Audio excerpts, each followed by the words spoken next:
The evidence, historical in nature, that Jesus rose from the dead is, first of all, that he really died.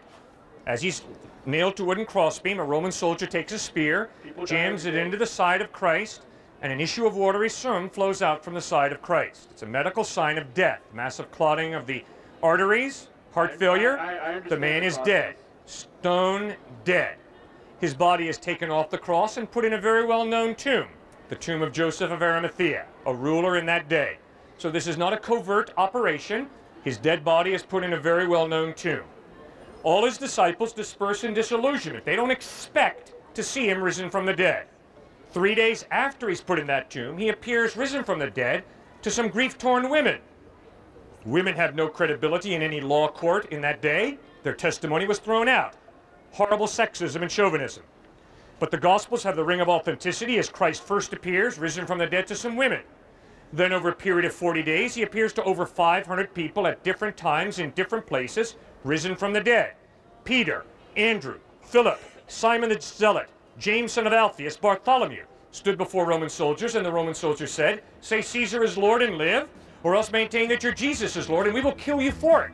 All of those guys said, "I'm sorry, I have seen Jesus Christ risen from the dead," and they died, not for a belief. They died for what they claimed to have seen. The dead Christ, risen from the dead. Study psychology. People will die for a lie, believing the lie is true. People will not die to cover up what they know to be a lie.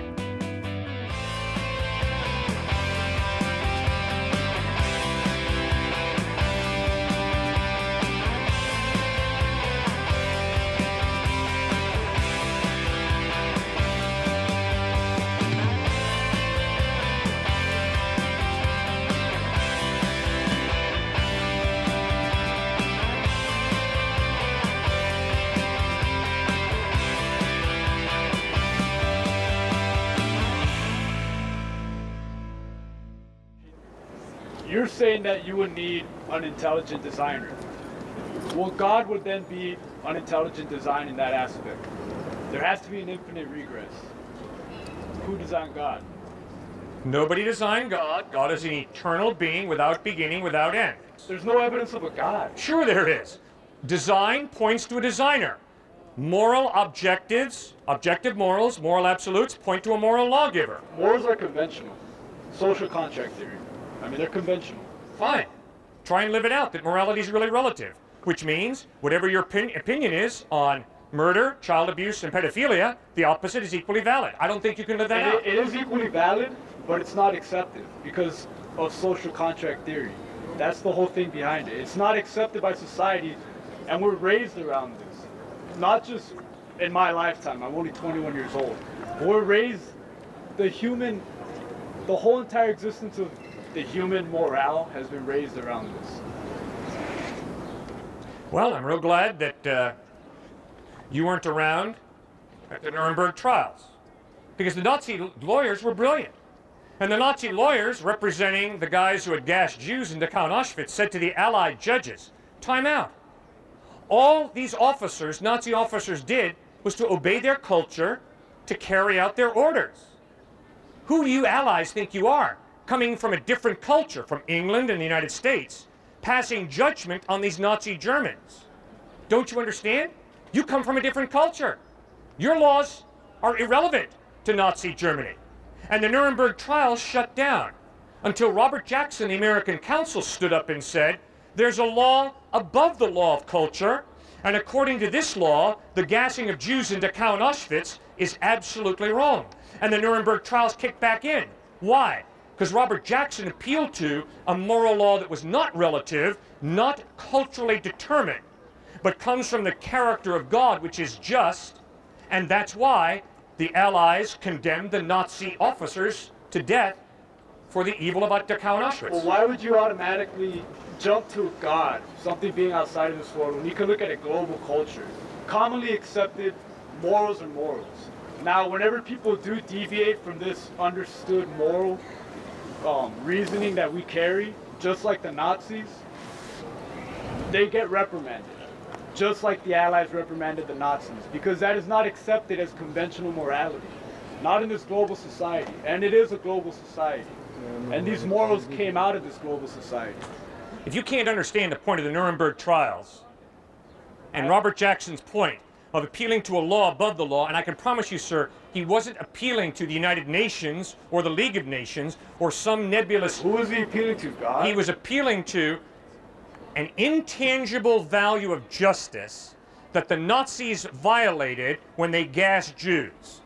And he was appealing, obviously, to a law of justice that comes from the character of God. That's an eternal value. It wasn't thought up by people, by culture, by the world.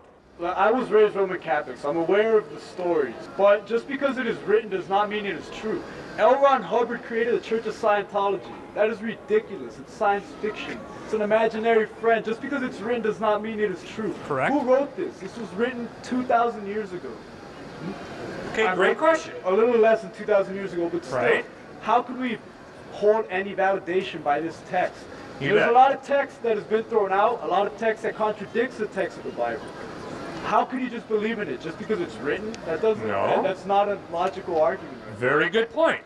I have tests that I use on any document that claims to be historically accurate. My tests are 4 in number. Internal consistency, meaning by that are there contradictions in the text to point to massive confusion on the part of the authors. Second test, literary style. Is it once upon a time in the land of Nod, Wink and Blink and Nod took a boat ride? That's obviously fairy tale. Or does it read like the New York Times or the LA Times? At this time, in this place, with these people around, Jesus said this and did that. That's how the Gospels read. Historical narrative, not fairy tale. Third test, archaeology. Was Jesus born on the island of Atlantis? Did he run around with Mickey Mouse, Elmer Fudd, and his cronies? No. Jesus was born in Bethlehem, grew up in Nazareth, hung around with Matthew, Mark, And John. he walked on water and was raised from the dead. It's just as Mickey Mouse to me as, anything That's else. because you philosophically don't allow for a supernatural God. And if there is a supernatural God, a miracle is not irrational. A miracle is simply the supernatural God changing a natural law he created in the first place. But if you're so narrow-minded that you don't allow for the possibility of a supernatural God, then obviously miracles don't happen. That's obvious. We agree. Whenever, my first test is internal consistency. My second test is literary style. My third test is archaeological evidence. And my fourth test is manuscript evidence. The New Testament today is based on over 5,200 Greek manuscripts or pieces of manuscript dated from the 2nd through the 10th century AD, found from Rome, Italy, down around the Mediterranean to Alexandria, Egypt, all agreeing to an infinitesimal degree. There is no document from antiquity that can even approach the New Testament in manuscript evidence. 20 manuscripts for Aristotle. 20 manuscripts for Herodotus' works. 20 manuscripts for Tacitus and Thucydides. For the New Testament, over 5,200. It's incredible the manuscript wealth we have for the New Testament. The amount of a manuscript does not constitute it as being true. Anybody could write anything. Good. What are the tests that you use to determine historical reliability? I've just given you my 4 tests that I use to determine historical reliability. Well, here's the thing. How can you scientifically prove that God exists? Sir, you can't scientifically prove that Lincoln was assassinated by John Wilkes Booth. It's called historical knowledge. You don't get Abraham Lincoln back onto this campus every September and have John Wilkes Booth shoot him so you can scientifically prove it happened. That's not possible. Historical knowledge is not based on the repeatability of something. It's based on the trustworthiness of eyewitness testimony. Okay, then what about the historical knowledge of more primitive religious beliefs? I can promise you, sir, Muhammad lived. Right? Well, yeah, I'm sure he did live. Right. I believe that Jesus lived as a person. Doesn't mean that I believe he resurrected and his body went up to the skies. Well, why do you believe Jesus lived? Because of historical documentation that he lived. Good. Great. Okay. And what's the historical documentation that he lived? What's the stuff you've read that convinces you that he lived? Well, I've read the Bible. I have read it. Okay. Can't wrap my mind behind him going up to the skies, to the heavens. So you do believe that historical knowledge is legitimate. It doesn't have to be scientifically proved. Okay, yes. Right? You believe in historical knowledge. Now, those historical documents that record how Jesus lived and what he taught and how he died also record how he rose from the dead.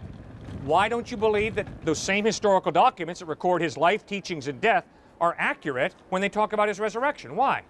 Well, other people say that he did not resurrect and he did not create all these miracles. Right. I mean, just as much as you could say, well, the textual evidence supports it, there's textual evidence that does not support it. No, there's no textual evidence that does not support his resurrection in the New Testament.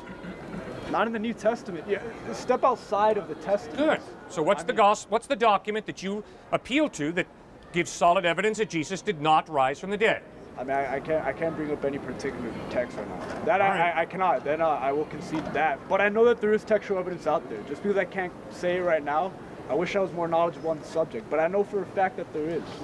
All of us are living for something or someone that none of us can prove is true. I can't prove God. I can't prove Christ. You can't prove that whatever you're living for is true. I'm living for myself.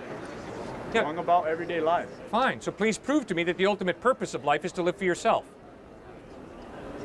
What proof would I need beyond it's my comfort? As long as everything's in order, my family's fine, I eat, I'm comfortable, that's all that matters. So, okay, good. So please prove to me that the ultimate purpose of life is to have my family live a comfortable life and for me to live a comfortable life. I just did, because that's how I live my life. And that's the proof? Well, you said that your proof was based off of your life experience earlier. No, I did not. Yeah, no. No, I did not. I did not say believe in Jesus because I believe in Jesus. I never once said believe in Jesus because I believe in him. No. In fact, I think you'd be an idiot to believe in Jesus because I believe in Jesus. No. Instead, I've said believe in Jesus because the historical evidence of the way he lived, taught, died, and rose from the dead points to his credibility. I didn't say that you were impressing your belief on me through that. Maybe that's the way you took from what I said. But what I was saying is that earlier you did mention, I believe in Jesus because of my life and not because of my assumptions, because of my experience of life. You interpret your experiences of life, and that's your interpretation. I interpret mine. Doesn't mean that you're true or that you're more right than I am. If I interpret that my life is lived the way I want it and I don't believe in God, you saying, well, my experiences have led me to believe in God, that doesn't hold any weight. That's not my argument. I have never once said. You stated that earlier. I know, but you got to think carefully and listen to what I said. I said my experience of reality is that every moral relativist that I have met cannot live out their moral relativism. Because to live out moral relativism means whatever you think about murder, child abuse, pedophilia, the opposite is equally true, because it's all relative. You can't live that out, I don't think. Now, if I'm wrong, please tell me. Please tell me. I think murder, pedophilia, and child abuse is wrong. But I realize that if someone chooses to murder, to abuse children, and to rape little boys, it's okay. Not for me, but it's okay. It's okay for them, and it's okay because it's all relative. So you can't live that out. Neither can I. People live that out every day, though. If you don't no, they do not. Look, if I don't agree with it, no, they do not. If I don't agree with it, I'm not going to do it. But if somebody else does, child molesters, they think it's all right, they do it. I don't think it's all right, so I don't do it. But if you're a moral relativist, you have to acknowledge when they do it, they're not doing anything evil. For them, it's all right. For them, it's all right, and in reality, it's all right. Because reality is relative. That's what you believe. And my point to you is, you can't live that out consistently. You have to be an intellectual hypocrite. You have to break down at some point and say to the murderer, you should not have murdered her. You should not. And when you use the word should, you're breaking with your moral relativism. And you're saying, there's a real value. Do not murder. You just violated it. You're wrong. A moral relativist can't do that. A moral relativist can just honestly say, from my perspective, murder's wrong, but that's just a relative perspective. All righty. Thank you so much for talking. Good to meet you. Cliff, here. I don't know how often Eastern religions get brought up, but I grew up Hindu my whole life. Right. I'm religious, and I've heard of Jesus Christ. I have read some of the Bible, yet I refuse to accept him as the Son of God. But I believe his teachings, there's a lot to be learned from. Now, yesterday you brought up free will. In the Christian faith, free will is two choices. Either I accept Jesus Christ as my Lord and Savior, or I do not. Now, in the Hindu concept of free will, I can do whatever I want. I can live my entire life the way I want to, and there's not just two options, there's a million options. So is my definition of free will not better? And I can promise you, my definition of free will is not that there are only two options. Obviously, there are a whole slew of options. Well, what's the other So option? whoever communicated to you that a Christian thinks that free will is defined by two options. They're wrong. What is the other option other than I either accept Jesus Christ after I've heard of him, or I do not? What is my third option When there? you say you do not, there are a slew of options. You can be a materialist, a hedonist, a narcissist, a Hindu, a Jew, a Muslim, an atheist, an agnostic, a narcissist. Free will doesn't mean they're just two options. No, but every single one of those people can go to heaven if they do not accept Jesus Christ. I do not accept Jesus Christ. Do you believe in heaven? I believe in nirvana. Nirvana, thank you. So study nirvana and study heaven, and you'll notice that there's a real difference between the two. There is. Heaven takes one try. Nirvana takes many tries. No, sir. Yes, sir. The concept of reincarnation exists because nirvana takes more than one lifetime to achieve. Yeah. But let's examine that. All right. Nirvana is the result of working off your bad karma. Self-effort. Heaven, according to Jesus Christ, is a result of God's grace. It's a free gift. It's not a result of working at it. You can't work at it according to Christ. But You're a sinner. I'm sorry. You have to have experiences.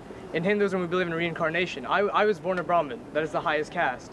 Now I have to live through. Maybe I've lived through all the castes. Maybe I haven't. Yeah. But if I don't have all these experiences, how can I say that I'm worthy of nirvana or heaven at all? Okay, sir, but they're qualitatively different. Yes, but why is one life? But my soul does not change. That's the argument. My body, my physical appearance, my family, my influences change. But my soul is always learning. Good. And does that not seem just a bit more practical than one shot? You have one life, go at it. You bet. You got one life according to Christ. That's exactly right. Well, sir. Why is reincarnation this absurd idea then? Because I have zero evidence that I lived a previous existence. You have zero evidence that Mary could be born without sperm. No, a supernatural God. A supernatural God can perform a miracle. And then reincarnation. I have no memory of a previous existence. None of my friends have a memory of a previous existence. You're not meant to. Your soul is. That is the post-death. But then what's the evidence that we all had previous lives? Give me evidence for Yahweh. I will give you evidence for my elephant-headed God. Design points to a designer. Objective morals point to a moral lawgiver. Okay. Life points to a giver of life, not giver of from non-life. The rational mind points to a rational creator, not to the irrational. The beginning of the universe points to a cause, an uncaused cause. The existence of love points to reality being greater than matter and energy. They're intangible values like love. They're very real, very big part of our lives. If love is real, there's got to be a God who creates love, because if there is no God, love is just matter and energy evolved to a higher order. But if that is so intangible, then why are the 10 Commandments things that you can specifically do in the tangible world? Why am I judged intangibly for something I do that is tangible? In Hinduism, I live on this earth. Everybody is God. Everybody here to me is a God. Okay, good. And they have the right to judge me. Fine. Here. All right. If everybody's God, yes, that means he's part of God and I'm part of God, yes, right? You are. Good. Great. Pam. What just happened? That is the wrong approach. What do you mean? I'm part of God and he's part of God. Now, what just happened here? What's wrong with that? Do you treat God that way? Yeah, I just did. Bam. When you walk into a church, would you punch What is wrong with what I just did? If I believe yes, that he's part of God and I'm part of God, if I smack him in the face, part of God just hit part of God. So why is that wrong? You have done something that is absolutely wrong.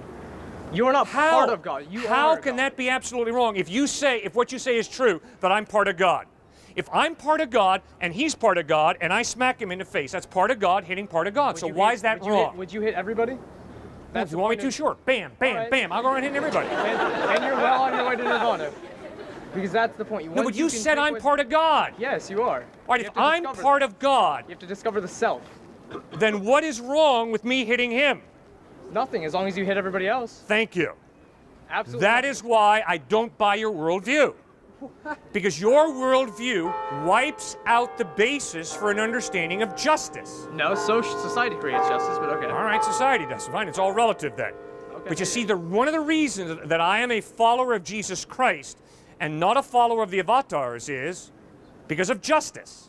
Gandhi got his understanding that the caste system was wrong, not right. Gandhi got his understanding that the caste system was wrong, not from the Vedas and Upanishads, which teach exactly what you just said. Everything's part of God. You see, if everything's part of God, then there's no difference between good and evil. It's all part of God. You see, the only way you know what the difference between good and evil is, because we ain't all part of God. We're all creatures of God, but we have a free will, and we can do evil or we can do good. And Gandhi saw the caste system is evil. Stop it, and I will fight to stop it. The caste system is something that religion did not establish. Society established that religion was whatever. used to make people afraid so they would become part of it. Now, you're talking about absolute evils and absolute wrongs. Yeah. Yesterday you said murder was absolutely wrong because of God. Then is it not absolutely wrong to condemn my soul? No. If my religion allows you to achieve nirvana, if my religion allows every non-Christian and Christian here to achieve nirvana, but yours doesn't, then how am I just not the better person, and how am I not absolutely right? Because you are saying there's a difference in right and wrong, and you have this wonderful definition of right. The Christian faith has a great definition of right, doing good. Now that's a very basic way of putting it, but that's just what it is, doing good. But I allow for more people to do good than you do. No, I allow everybody to do good. The question is, what does God say about eternity? And according to Jesus Christ, God says, if you want to live together with God, you'll spend eternity with God in heaven. If you want to live your life separate from God, He's not going to violate your free will. He will grant your request, and you'll spend eternity separate from Him. Why? Because He respects your decision. In Mark chapter 10, verse 45, Jesus says, "The Son of Man did not come to be served, but to serve, and to give His life as a ransom for many." Why did Jesus die on the cross? He claimed it was to buy us back from the penalty that we deserve for our wrongdoing. Years ago, the great Russian novelist Fyodor Dostoevsky wrote a book called Crime and Punishment. The main character in this book, a man named Raskolnikov, commits a murder. He is almost driven insane by the guilt that he experienced from his murdering. He experiences punishment for that murder, and he feels absolved and forgiven. A while later, in the 20th century, a man named Woody Allen produced the American counterpart to Crime and Punishment, called Crimes and Misdemeanors. It's a film Woody Allen produced about a man named Judah Rosenthal, who's a doctor, and he has a wonderful family, but he also has a mistress on the side. One day the mistress threatens to expose his affair with her. She blackmails him. He turns to his brother, who's in organized crime, and asks, "What should I do?" And the brother says, "Don't worry, just let me handle this. I'll rub her out. I'll get rid of her."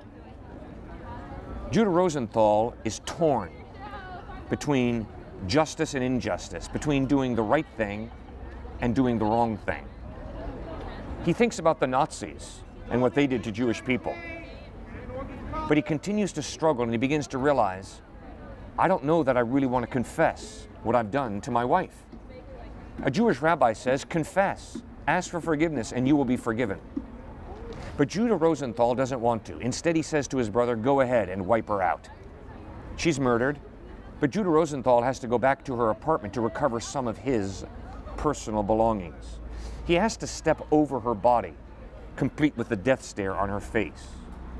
He's overcome with guilt, but he handles his guilt by rationalizing it away, by ignoring it. And the movie closes with Dr. Judah Rosenthal sitting around the table with his family, his smiling wife and children. Everything's fine. He has escaped the consequences of his murder. The movie Crimes and Misdemeanors is not about one murder, it's about two murders.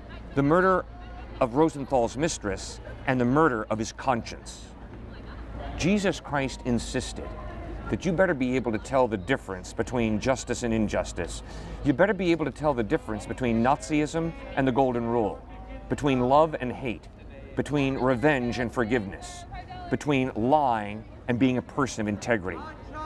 Because it's that difference that will enable you to be a good person and to live a good life. A good life, according to Christ, is not all about more money, better looking, more vacations, faster cars, better sex. No, according to Christ, the good life is all about humbling yourself before God and getting to know God, loving God with your heart, soul, mind, and strength, loving your neighbor as yourself, being a person of integrity. Jesus Christ died on a cross because I have not always loved. I have not always been a person of integrity. I've not always been kind. I at times have been self-centered, mean, hateful, and that's evil. Jesus Christ bled and died on the cross to pay the penalty for my sin. And some people say, Cliff, that makes no sense. That's primitive and inhumane that Jesus Christ would sacrifice his life on a cross to pay the penalty for our wrongdoing. Well, let me explain it. When you and I do wrong, punishment is appropriate. Why? Because there's a victim, and that victim cries out for justice. Evil must be punished. Punishment for wrongdoing is appropriate because if there is no punishment, that trivializes the wrong that you and I have done. Punishment for wrongdoing is appropriate because I, as a human being, need to understand there are consequences, serious consequences, for my decisions in this life. Life is not a tale told by an idiot, full of sound and fury, signifying nothing. Life is an amazing gift given us by God. He gave us a free will, which means we are responsible for what we do. Now, Jesus died on the cross to take the hit that you and I deserve for not loving God and for not loving people. The simple question is, are you going to turn to Christ for forgiveness? Allow him to reconcile you to God, reconcile you to himself? Or are you going to insist upon going your own way in life, rationalizing your wrongdoing, whooping up on yourself as some type of punishment for your wrongdoing? Don't follow those two options. Instead, face reality. At times you've done good, at times you've done wrong. At times I've done good, at times I've done wrong. Face reality. Turn to Jesus Christ, who is the real, living, true God. Ask him for forgiveness. Put your faith in him and commit your life to him. God bless you as you make that most important decision and receive from Jesus Christ the gift of a relationship with God today and for eternity in heaven.